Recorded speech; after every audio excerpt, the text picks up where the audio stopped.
Veja o que o Ed René Kivitz, um pastor, talvez você conheça, talvez não, numa conversa com o pastor César Cavalcante, veja o que ele disse sobre atualização da Bíblia.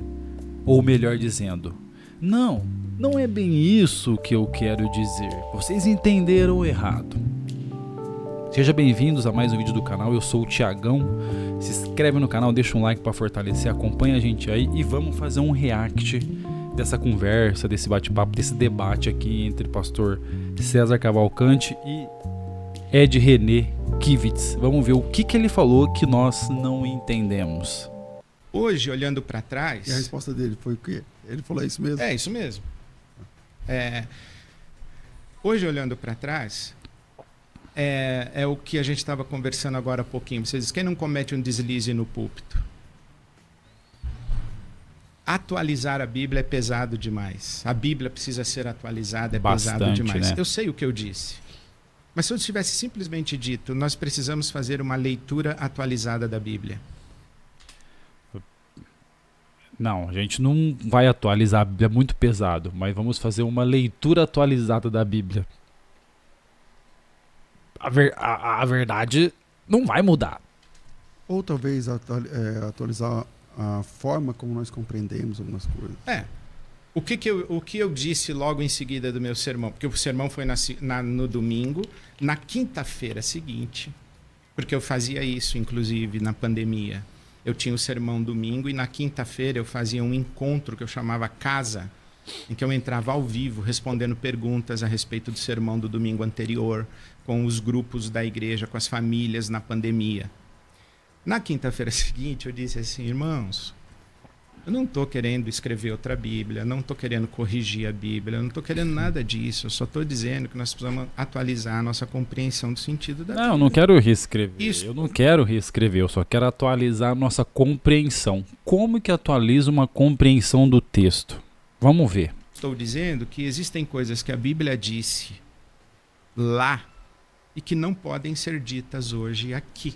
É isso que para mim é atualizar. Contextualizar é você pegar o que a Bíblia disse lá e trazer para o contexto contemporâneo. Atualizar é dizer, temos que deixar isso aqui lá, não serve para cá. O exemplo que eu dei qual foi? Paulo apóstolo encontra um escravo fugitivo e manda-o de volta para o seu dono. Hoje, não posso fazer isso. Se chegar uma pessoa na IBAB, no meu gabinete pastoral, e disser, eu sou uma pessoa que conseguiu fugir de condições de trabalho análogo ao trabalho escravo, ali no Bom Retiro, e o dono da tecelagem, o dono da confecção é aqui da sua igreja, eu não vou mandar o homem de volta para o Bom Retiro. Eu vou chamar a minha ovelha e vou confrontá-lo porque ele está cometendo um crime. E foi isso que eu disse.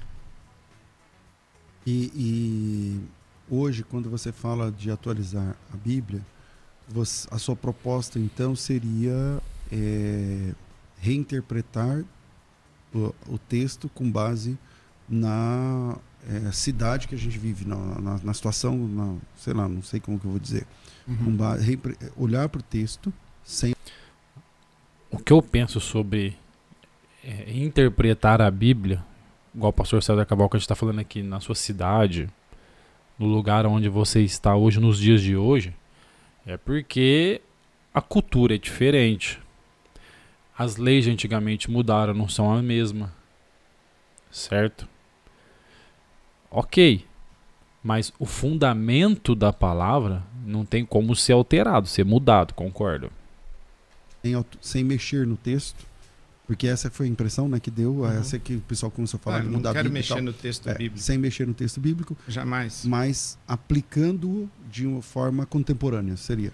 Interpretar o que a Bíblia diz.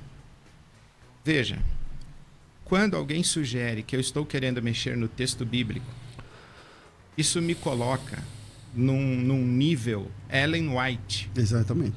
num nível... Não, TJ, né? Testemunho de Jeová. Testemunha de Jeová. É. Então, não... Enfim, é absurdo. Mas quando a gente fala em atualizar a leitura da Escritura e a interpretação da Escritura, nós temos que levar em conta, César, 2000 anos de história da igreja. Existe uma diferença entre o que é base bíblica e base teológica.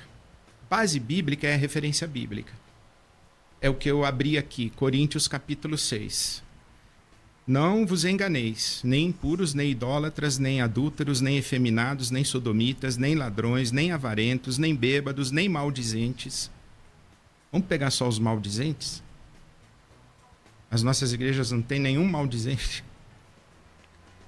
As nossas mídias sociais não tem nenhum maldizente. Não, em todo lugar, tudo isso aí que ele tem, espalhado para tudo quanto é canto. Isso aí é o que mais tem. Agora, ouvindo a gente agora e comentando, não tem maldizentes, né? Se eu entrar aqui nos comentários do meu Instagram, eu faço uma lista de maldizentes. Faço uma lista deles. Bom, nós temos que interpretar. Outra coisa, efeminado e sodomita. O que essa palavra quer dizer? A tradução é essa mesmo? Como que... Aí vocês vão começando a entender aonde que ele está querendo chegar por causa dessa polêmica de atualizar, não, de saber interpretar. Vocês vão entendendo aonde ele está querendo chegar, o porquê que todo mundo começa a brigar em cima disso. O que significava? Todo mundo não, né? Alguns pastores, né, que apoiam aí. Vocês vão ver. Isso lá 2000 anos atrás. E o que significa hoje? É a mesma coisa. Isso é interpretar. A base bíblica está aqui, 1 aos Coríntios capítulo 6. Isso aqui é a referência bíblica. Tá, vamos interpretar isso aqui agora? Aí você tem bases teológicas. Então, em 2000 anos de história da igreja, a igreja tem uma tradição, uma fortuna crítica de compreensão do texto bíblico. Por exemplo, divórcio. Quando que o divórcio é legítimo? Uma leitura conservadora da Bíblia Sagrada vai dizer que apenas em 2 ocasiões. Mateus 19 e Coríntios 7. Ou o adultério, ou o abandono pelo descrente. Fora essas 2 cláusulas, não pode divorciar. Sim. Certo? Sim. Certo. Bom, vamos para Mateus 19. Porneia. Não é adultério. A palavra porneia é bem mais... Porneia, não. Porcheia, vamos ver. Porque é mais amplo. Aí a gente já está interpretando a palavra. Tipo de crasse imoralidade. Exatamente. Sexual, por exemplo. Não exatamente somente adultério. Isso. Mas, por exemplo, a palavra, ela compreende, por exemplo, pornografia. Por exemplo, é de onde vem o pornografia. Porneia pornográfica. Exatamente. Entendeu? Então, porneia, a referência bíblica é Mateus 19. A base teológica é a interpretação que a gente faz de Mateus 19. Só que, vamos imaginar que nós temos uma mulher que entra na sua sala e ela diz assim: pastor, eu descobri que o meu marido, ele é traficante e ele é do PCC. E ele, inclusive, é um matador. E eu descobri agora, semana passada. A senhora não pode divorciar dele não, dona. Adultério? Não. Ele quer divórcio? Não. Então, a senhora tem que continuar casada. Ou então meu marido me bate todo semana. O meu marido me agride, me bate nas minhas crianças. Não. É isso que eu estou dizendo. Vamos pegar o que a Bíblia diz, vamos atualizar essa interpretação. Até porque a Bíblia não é um tratado sobre divórcio. O Paulo... Não, gente, mas no contexto geral, quando você olha a Bíblia, não pode separar, mas o marido tá batendo, o marido tá espancando a mulher. Ela não pode separar? Claro que ela pode. Ela não vai ficar com esse homem apanhando, lógico que não, porque Jesus falou o quê? Que a mulher tem que ser submissa, respeitar. E o homem? O homem tem que amar a mulher como Cristo amou a igreja. Aí ele tá batendo e espancando a mulher. Ele tá cumprindo o papel dele? Não, ele não tá. Ele tá desobedecendo, ele tá cometendo pecado. Ele tá, de certa forma, traindo ela. Traiu a promessa. Entende? Então, Paulo não escreveu um tratado sobre divórcio. Ele reagiu a uma situação da cidade de Corinto. Então a ideia, tipo assim, tá, esquece atualizar a Bíblia, mas interpretá-la de forma mais contemporânea seria. Mas você está falando da interpretação. Isso. Porque quando você fala atualizar a Bíblia, eu acho que não é feliz. Essa fala não é feliz. Eu também acho, porque deu a confusão que deu. Essa atualizar a Bíblia, então você fala assim, porque a Bíblia está lá, é inamovível, Isso. o texto, tal, entendeu? Então vamos substituir, César, fazer uma leitura atualizada da Bíblia. Uma lei. nem antigamente, gente, que tá querendo falar assim, porque antigamente podia tudo isso, hoje não pode. Nem antigamente, porque Moisés, Deus autorizou ele dar a carta de divórcio, porque os maridos faziam o quê? Eles simplesmente espancavam, às vezes até matava porque a mulher tinha algum problema, tinha algum defeito, não fazia aquilo que era para ser feito. Aí os caras iam e matavam, por quê? Porque era até a morte, para não poder separar isso aquilo, então eles matavam as mulheres. Então aí Deus vem dar a carta de divórcio por esse motivo, porque já acontecia isso lá atrás. Por um machista extremo, vamos dizer assim, um machismo extremo. Leitura atualizada da mesma Bíblia. Ter uma interpretação, né, da Bíblia. Fazer uma interpretação atualizada da Bíblia. Essa atualização comporta a igreja mudar de opinião para você sobre homoafetividade?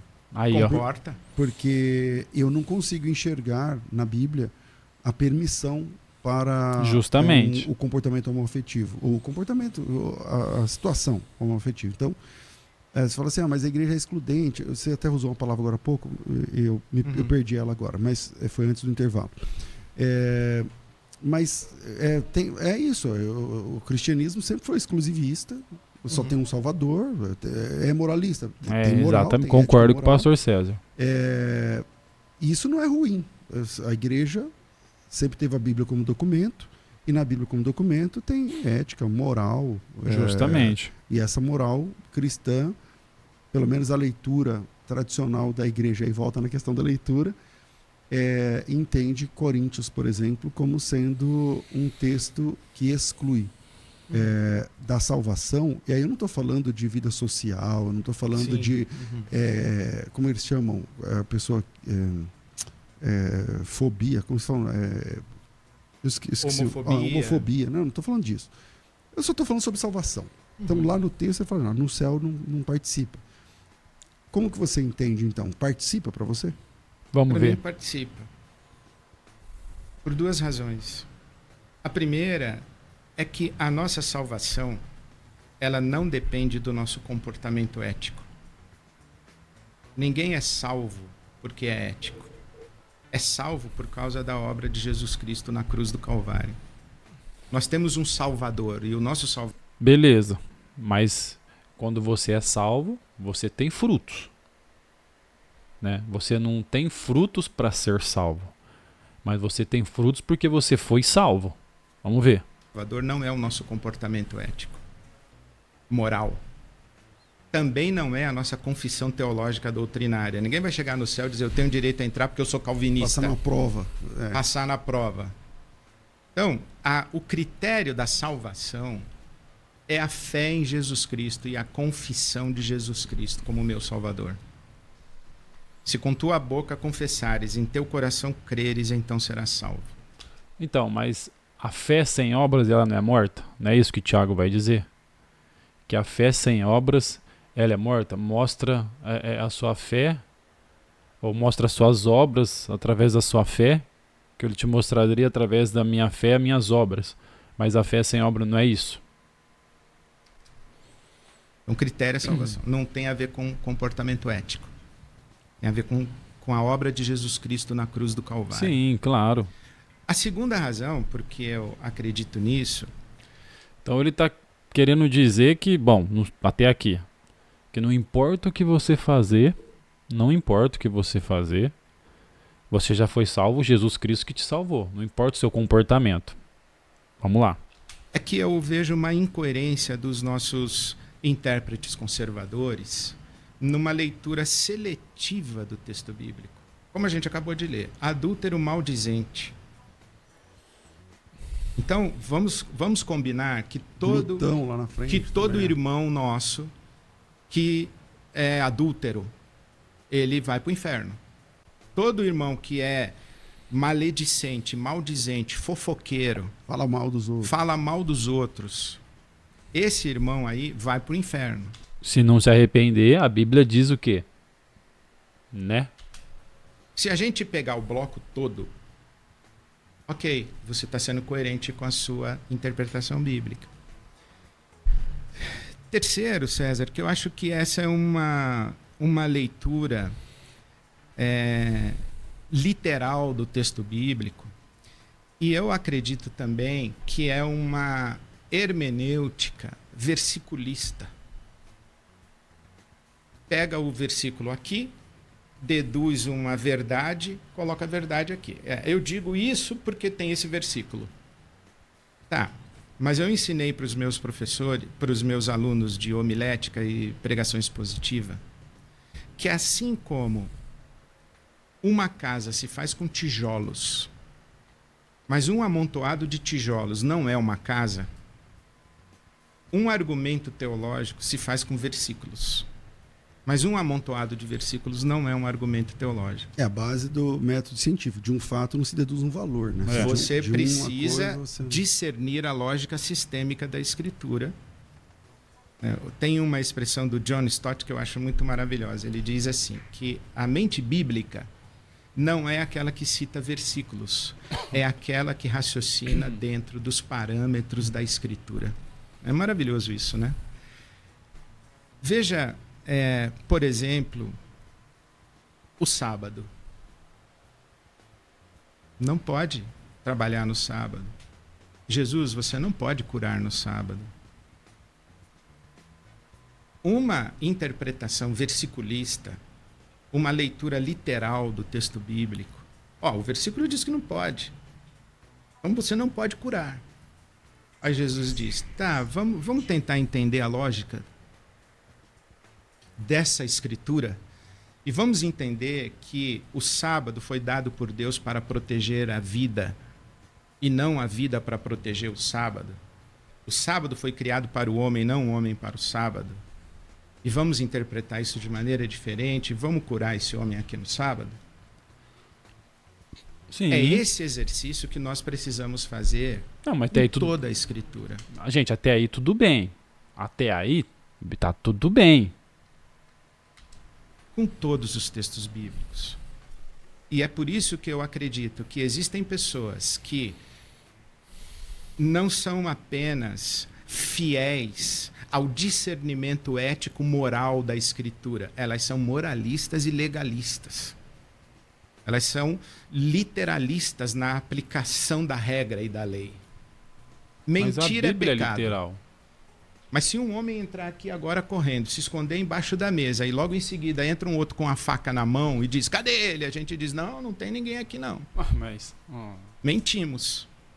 Mas é pecado. Ou a gente deveria dizer, não, tá aqui, mata ele aí. Umas comparação meio estranha que ele faz, né, gente? Sei lá. Não. Pera aí.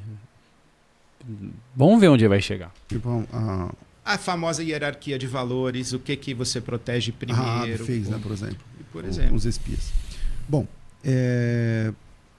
óbvio, não é um debate, eu só estou fazendo aqui perguntas, argutas. Aqui eu te agradeço você me deixar expor livremente. Que bom. Mas quem sabe um dia a gente pode tratar um debate sobre isso, ou uma conversa mais voltada para esse assunto. Infelizmente, eu estou olhando aqui, a rádio começando agora e eu tenho que entregar, falta 4 minutos para a gente terminar. Que pena. Pena mesmo. Mas o que você propõe em Coríntios 6, sem querer, porque não dá tempo, mas você foi feliz na sua colocação quando você diz assim, tá, mas e o maledicente também não é do reino. Então, o maledicente, todo mundo que falou mal de alguém vai para o inferno?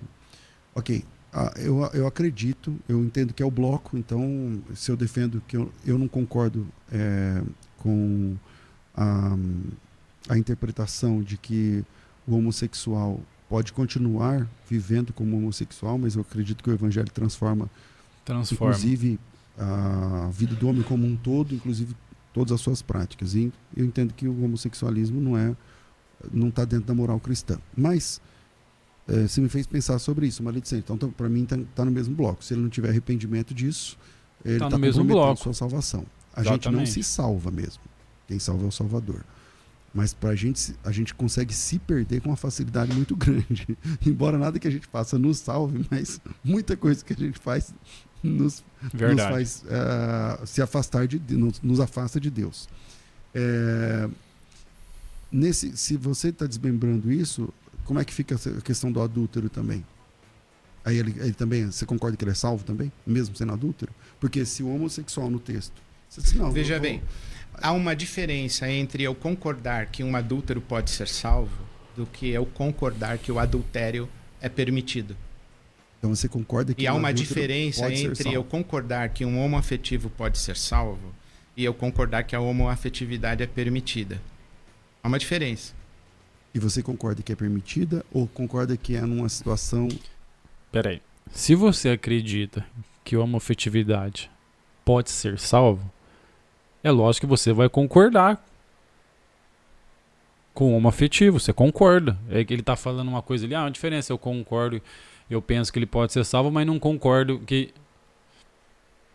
Estranho, né?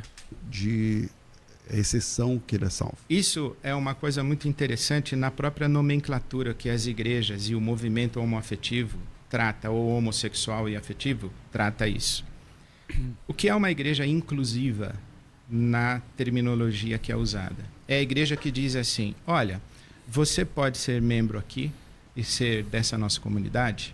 Porque o fofoqueiro também pode, o mentiroso também pode, o sonegador de imposto também pode, o adúltero também pode, né? O assassino também pode. E você tá... Mas a igreja, ela é, vamos dizer assim, ela é feita e ela é composta hoje dessas pessoas que vêm para ela, mas elas não vão continuar assim. Elas vêm para serem transformadas. Não que a impressão que está dando, que ele está dizendo ali, é que a igreja ali é para essas pessoas, todas essas pessoas estão ali e vão continuar vivendo e praticando isso. Não, a igreja, a palavra é para transformar essas pessoas para que não vivam mais no pecado. É para isso que serve a igreja, porque a única coisa que separa o homem o homem de Deus é o pecado. Também pode, mesmo continuando com a sua prática homossexual pecaminosa, mas... Tem um monte de gente aqui que tem prática pecaminosa e a gente não exclui. Então, mas não exclui, mas não é para excluir. A igreja não foi feita para excluir essas pessoas que estão em pecado. A igreja foi feita para ensinar, para exortar e pregar a palavra. O que está dando a entender ele aqui é que, não, mas você aceita essas pessoas, por que não pode aceitar o homoafetivo? Não pode aceitar. Pessoas de qualquer tipo de pecado. Só que a igreja não é um lugar de santinho, não é um clube santo onde só tem as pessoas. Não, a igreja só estão ali, as pessoas pecadoras buscando ser transformadas, ser restauradas e abandonar o velho homem. Negar a si mesmo, negar as próprias vontades, os desejos da carne e transformar para uma nova vida. O que ele está querendo dizer é que as pessoas podem vir e continuar vivendo naquela prática. Isso que é uma loucura, gente. Isso é uma igreja inclusiva, que trata o pecado da homoafetividade ou da homossexualidade como qualquer outro pecado. Sim, mas trata... A igreja afirmativa diz, não é pecado ser homossexual. Não é pecado porque a homossexualidade ou a orientação homossexual ou homoafetiva não é um comportamento, é uma condição de uma pessoa.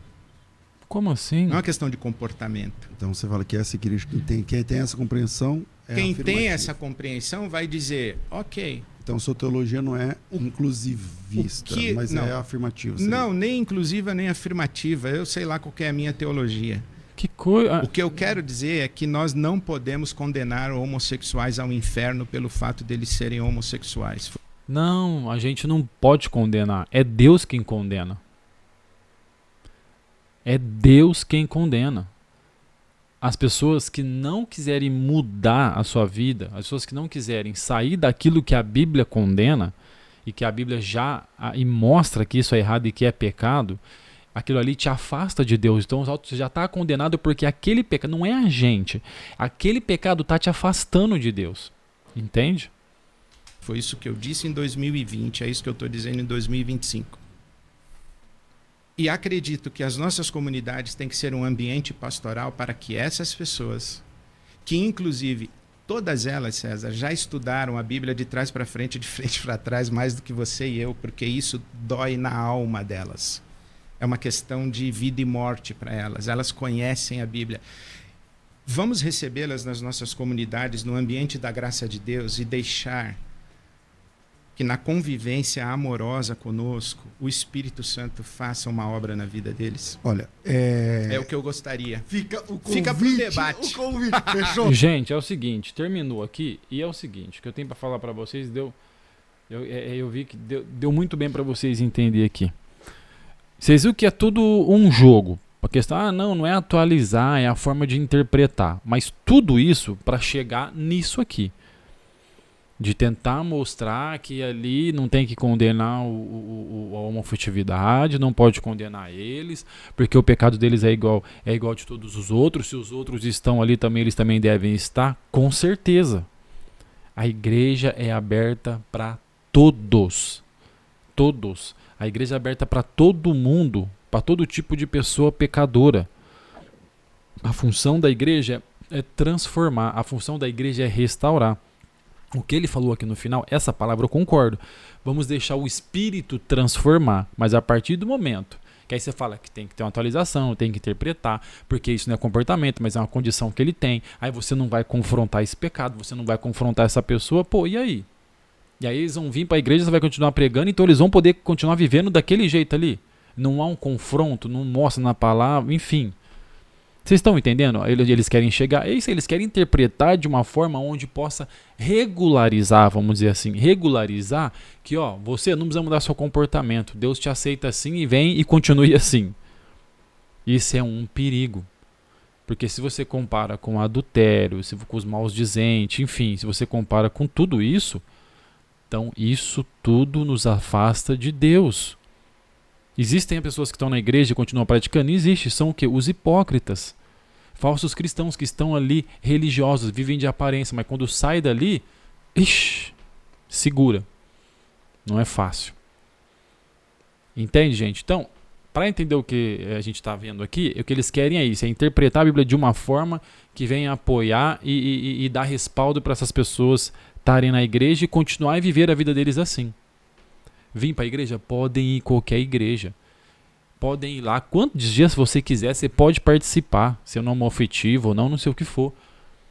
Só que a palavra que está sendo pregada ali, ela tem que confrontar. Se a pessoa vai mudar ou não, ok, aí é dela. Mas a palavra, a liderança, o pregador, ele tem que confrontar.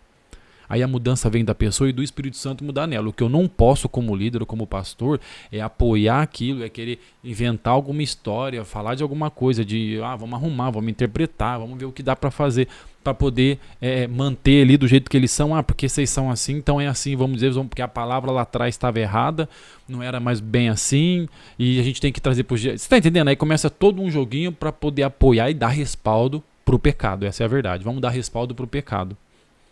Porque não é a gente não pode condenar, não é a gente que condena, não é a igreja, é a Bíblia já condena, ela já está condenada. Quem crê será salvo, a Bíblia diz, mas quem não crê já está condenado. Aí vem um exemplo, o homoafetivo, mas eu creio em Deus, tá, mas a palavra fala que a fé sem obras é morte. Então essa fé sua, essa crença em Deus, ela tem que ter frutos. E esses frutos têm que ser o quê? Abandono do pecado. Amém? Compartilha esse vídeo se você gostou, deixa o like, se inscreve no canal, te agradeço por estar aí até agora. Deus abençoe a você e a todos nós mais uma vez e me aguarde até o próximo vídeo.